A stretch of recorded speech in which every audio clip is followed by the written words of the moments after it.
श्री स्वामी समर्थ, जय जय स्वामी समर्थ। स्वामींचं नाव घेऊन मी या व्हिडिओला सुरुवात करते।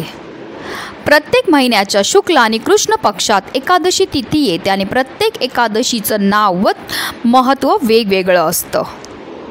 दरवर्षी वैशाख महिन्यातील शुक्ल पक्षातील एकादशी तिथीला मोहिनी एकादशीचे व्रत केले जाते। हिंदू पंचांगानुसार यावर्षी मोहिनी एकादशी तिथी शनिवारी म्हणजेच 18 मे रोजी सकाळी 11:22 सुरू होईल, तर रविवारी म्हणजे 19 मे रोजी दुपारी 1:50 समाप्त होईल। मोहिनी हा भगवान विष्णूंचा एकमेव स्त्री अवतार आहे, जो त्यांनी समुद्र मंथनानंतर बाहेर पडलेल्या अमृत पात्राचे रक्षण करण्यासाठी घेतला होता। मोहिनी एकादशीला 5 शुभ योग तयार होत आहेत। अमृत सिद्ध, सर्वार्थ सिद्ध योग। याशिवाय या दिवशी शुक्र आणि सूर्य वृषभ राशीत राहणार असल्याने शुक्रदित्य आणि राजभंग योग तयार होत आहेत। या योगांच्या शुभ प्रभावाने आपल्या जीवनात शुभता येईल, आपल्या आयुष्यातील सर्व संकट दूर होतील आणि आपल्या संपत्तीमध्ये अपार वाढ होईल। या दिवशी आपल्याला श्री हरी विष्णूंबरोबर माता लक्ष्मीची विधिवत पूजा तर करायची, सेवा तर करायची, पण त्याचबरोबर आपल्याला काही विशेष उपाय देखील करायचे आहेत। हे उपाय केल्यामुळे आपल्या आयुष्यामध्ये असणारे सर्व दुःख, सर्व विघ्न दूर होतील।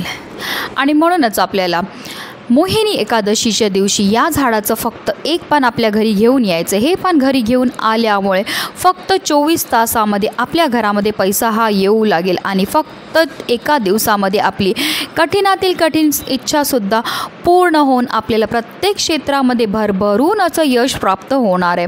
अतिशय प्रभावी असा हा उपाय, ज्याबद्दल सविस्तर आणि महत्त्वाची अशी माहिती मी तुम्हाला या व्हिडिओमध्ये देणार आहे, तर व्हिडिओ पूर्ण पहा। आणि जर तुम्ही माझ्या चॅनलवर नवीन असतील तर चॅनलला सबस्क्राईब करा आणि शेजारी बेल आयकॉनसुद्धा प्रेस करा, जेणेकरून तुम्हाला माझ्या नवनवीन व्हिडिओचं नोटिफिकेशन हे मिळत राहील।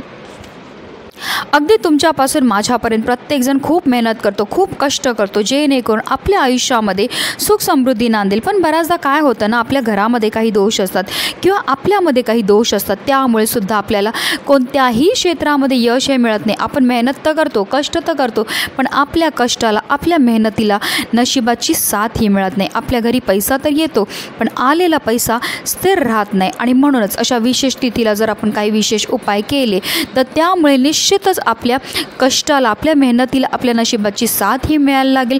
त्याचबरोबर जी अप्राप्त लक्ष्मी आहे ती आपल्याला प्राप्त होईल आणि आपल्या सर्व मनोकामना पूर्ण होतील। आणि म्हणूनच आपल्याला मोहिनी एकादशीच्या दिवशी सकाळी आपल्या घरामध्ये 21 पिंपळाची पानं ही घेऊन यायची आहेत। ही पानं जी आपण आपल्या घरी घेऊन येणार आहेत ती व्यवस्थित आपल्याला पाहून आणायची आहेत। ती अखंड असली पाहिजेत, कुठेही तुटलेली, फाटलेली किंवा किडलेली नसावी। कारण स्कंद पुराण या धार्मिक ग्रंथात पिंपळाच्या झाडाचं महत्त्व दिलं गेलेलं आहे। या झाडाला भगवान विष्णूचे संपूर्ण रूप मानलं गेलं आहे। पिंपळाच्या झाडाच्या मुळाशी भगवान विष्णू वास करतात, श्रीकृष्ण त्यांच्या खोडात आणि नारायण स्वतः फांद्यांवर वास करतात। याशिवाय त्यांच्या पानांमध्ये श्रीहरी वास करतात आणि सर्व देव देवता त्यांच्या पानांमध्ये वास करतात। पिंपळाच्या झाडामध्ये सर्व देवता आणि स्वतः नारायण यांचा निवास असल्यामुळे या झाडाचं महत्त्व कित्येक पटीने वाढलं गेलेलं आहे। आणि जर आपण मोहिनी एकादशीच्या दिवशी 21 पिंपळाची पानं जी आहे आपल्या घरी घेऊन आले तर त्यामुळे साक्षात श्रीहरी विष्णूंना आपल्या घरी घेऊन आल्या एवढं पुण्य आपल्याला प्राप्त होणार आहे। आता हा जो उपाय आहे किंवा ही जी सेवा आहे तुम्ही दिवसभरामध्ये कधीही करू शकता, फक्त संध्याकाळच्या अगोदरपर्यंत तुम्हाला हा उपाय जो आहे तो करायचा आहे। 21 पानं आपल्या घरी घेऊन आल्यानंतर आपल्याला ती पानं स्वच्छ धुवून घ्यायची आहेत आणि त्यानंतर पुसून घ्यायची आहेत। त्यानंतर एक प्लेट घ्यायची आणि त्यामध्ये कुंकू घ्यायचं आणि त्या कुंकवामध्ये आपल्याला थोडंसं पाणी हे टाकून घ्यायचं आहे। त्यानंतर प्रत्येक पिंपळाच्या पानावर आपल्याला ओम विष्णवे नमः हा मंत्र लिहायचा आहे। अशा 21 पानावर हा मंत्र लिहून झाल्यानंतर आपल्याला काय करायचं आहे, आपल्या देवघरामध्ये असणाऱ्या श्रीहरी विष्णूंना ही पानं अर्पण करायची, पण ती अर्पण करायची पण एक विशिष्ट पद्धत आहे। आता तुमच्याकडे श्रीहरी विष्णूंचा फोटो किंवा मूर्ती असेल तर त्यांना अर्पण करा, किंवा प्रत्येकाच्या घरी बाळ गोपाळ हा असतोच असतो तर तिथे अर्पण केली तरीही चालणार आहेत, किंवा आपल्या स्वामींसमोर अर्पण केली किंवा तुमच्याकडे विठ्ठल रखुमाईची मूर्ती असेल तर त्यांच्यासमोर जरी तुम्ही अर्पण केली ही पत्र तरीही चालणार आहेत। प्रत्येक पान जेव्हा आपण भगवान विष्णूंसमोर अर्पण करणार आहेत तेव्हा तुम्हाला एक पान उचलायचं आहे, ओम नमो भगवते वासुदेवाय नमः बोलायचं आहे, तुमच्या मनातली इच्छा बोलायची आहे आणि ते पान आपल्याला श्रीहरी विष्णूंसमोर अर्पण करायचं आहे। पुन्हा दुसरं पान उचलायचं आहे, ओम नमो भगवते वासुदेवाय नमः म्हणायचं आहे, तुमच्या मनातली इच्छा बोलायची आहे आणि ते पान श्रीहरी विष्णूंसमोर अर्पण करायचं। अशा रीतीने तुम्हाला 21 वेळा पानं अर्पण करायची, 21 वेळा ओम नमो भगवते वासुदेवाय नमः या मंत्राचा जप करायचा आणि 21 वेळा आपल्या मनातली इच्छा ही बोलायची आहे। अतिशय सोपा आणि साधा उपाय, पण हा उपाय केल्यामुळे आपली कठीणातील कठीण इच्छा तर पूर्ण होतेच होते, पण त्याचबरोबर जे आपल्या नशिबात नसेल ते सुद्धा आपल्याला मिळतं आणि आपला रात्रीतून नशीब चमकून आपला भाग्योदय हा होणारच आहे।